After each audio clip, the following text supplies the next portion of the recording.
Dans cette vidéo, on va voir ensemble l'essentiel à savoir sur le syndrome de sevrage en addictologie. Comment on le reconnaît et pourquoi c'est important d'y faire attention, surtout dans le contexte d'urgence. Le sevrage, c'est ce qui se passe quand une personne réduit ou arrête brusquement une substance qu'elle consommait régulièrement. Attention, le fonctionnement même des services des urgences, avec l'attente que les patients peuvent vivre, les ruptures de consommation qui sont imposées ou une hospitalisation qui va se prolonger, peut faire émerger un syndrome de sevrage chez des patients qui ne se présentaient pas initialement pour un motif addictologique. Les manifestations du sevrage, elles peuvent être discrètes ou au contraire très violentes, on va le voir. Certains sevrages peuvent même être mortels et c'est pourquoi une évaluation clinique rigoureuse est indispensable chez tous les patients concernés. Des symptômes physiques ou psychiques vont apparaître plus ou moins intenses selon la substance. Si on prend l'alcool, on va retrouver de l'anxiété, des tremblements, des sueurs, une agitation, des hallucinations et dans les cas les plus graves, l'apparition d'un délirium très mince ou de crise comiciale, ce qui est une urgence vitale.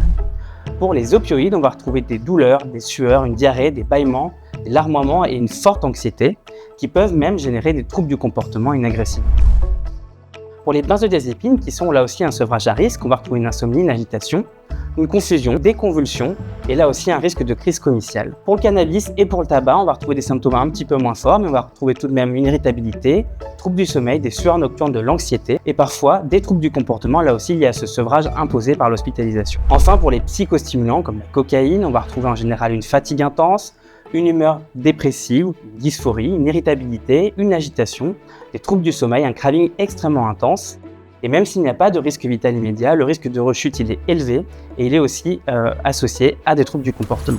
Aux urgences, ce qu'il faut donc repérer en priorité, si on doit résumer, ce sont des troubles de la conscience, des signes de convulsion, une agitation extrême ou une confusion, des troubles du rythme cardiaque et une présentation somatique ou psychiatrique atypique, puisque les syndromes de sevrage peuvent tout à fait se mélanger avec les symptômes de la pathologie initiale.